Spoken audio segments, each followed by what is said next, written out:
welcome to the show. Welcome back.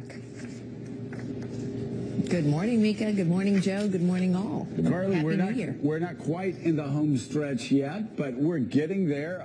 The closing argument certainly began fairly soon. What is your closing argument for the people of New Hampshire? Well, first, Governor Scott's absolutely right. We need big changes, and people are angry and frustrated. Why should we settle for an economy where a record number of men are out of work, a record number of women are living in poverty, working families' wages have stagnated for years, and young people don't even know the American dream is alive and well? We also cannot settle for politicians who, frankly, will say whatever it takes to get elected but don't have a clue how to fix it. And we can't settle for an entertainer who doesn't have a clue how to fix it either. I understand how to get this economy growing and growing again. And it means that we not only have to care about big business, we have to care about small businesses, which we are destroying at a record rate. How are we destroying small businesses create 2/3 of the new jobs. Yeah. So we're destroying small businesses because we have a 73,000-page tax code. All right, so we're destroying small businesses because how do we get the small businesses growing again? Well, let's start with the first item on my blueprint to take our country back. And by the way, that is what we have to do. We have to take our future back, our politics back, our government country back. 80% of us now think we have a professional political class that says whatever it needs to and does whatever it pleases, and nothing really changes. How do we get our economy growing and growing again? The first item on my blueprint to take our country back is to take a 73,000-page tax code and get it down to 3 pages. And while all the pundits say that can't be done, the truth is there's a 20-year-old plan for a 3-page tax code. And why is that important? Because a small business like I started out in, or my husband Frank, who Mika still loves, started out driving a tow truck for, they can't handle 73,000 pages. 3 pages levels the playing field between big and small, powerful and powerless. And the reason it's never been voted on is because so many oxes are going to get gored in Washington, D.C. if you go from 73,000 to 3. All right. But I'll harness the power of the citizens of this nation and get it passed. Speaking of big, too big to fail, Bernie Sanders on our show yesterday was talking about breaking up the banks if he has to.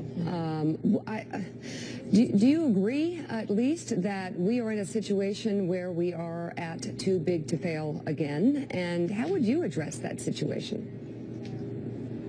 Of course we are. Of course we're at that situation. And guess how we got a bad situation and made it worse? We passed Dodd-Frank. What did Dodd-Frank do? First of all, the Wall Street banks helped write it.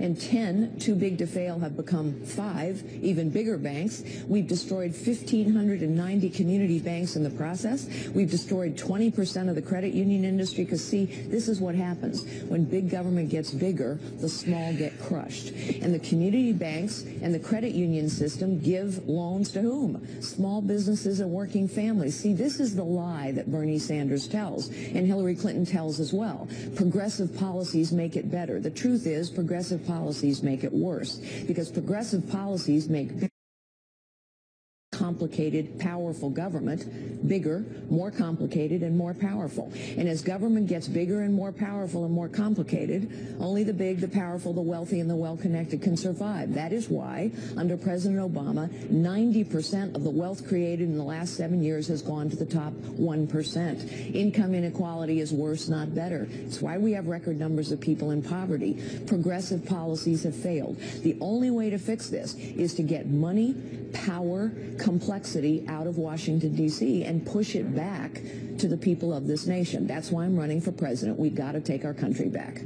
Carly, it's Willie Geist. It's good to see you this morning. Pull back the curtain if you don't mind. Nice to see you. By the way, I'm waiting for the news about Kate Scarborough. Big endorsement. Do you want to make the official endorsement? You did? Maybe she should do it on her Instagram account. Okay, we'll do that on the Instagram account, all right. There's one problem with it. Willie, sorry, go ahead. She can't vote. Yeah, she can't vote. She can't vote yet, Carly. But She can advocate. She'll be for your second term. She'll be there for you. If you could just pull back the curtain a little bit, take us inside your war room. We've got this PPP poll out just this week that shows in the state of New Hampshire where you're sitting, Donald Trump, and then really a cluster of the rest of you right there. 5, 6, maybe even 7 of you who could come out there, maybe win, but probably second in that state. What does it look like to you? What's that path for you to separate from there? Well, let me tell you what happened last night. I was in Exeter at the historic Exeter Town Hall where Abraham Lincoln spoke, and we packed them in, standing room only. And I know, having stood for a long time in a line to take photos and talk to people, that most of the people in that room walked out committed to voting for Carly Fiorina. You see, this is how it happens in New Hampshire. Sorry, but the national polls and the media don't determine who wins an election. The voters of New Hampshire do. Sorry, but the voters of New Hampshire think it is to vet candidates and winnow the field. And that's, I think, what they're going to do. And we know, Joe Scarborough in particular knows, that the people of New Hampshire frequently don't make up their minds until the last 30 days, the last 14 days, and in some cases the last 2 days. And I will tell you that people right now are really starting to pay attention, and I feel really good about where we are right here in the state of New Hampshire. Anything can happen. I mean, we're saying it every day. Anything can happen. And anybody can win, especially in New Hampshire. Carly Fiorina, thank you very much for being on Thank you, Carly.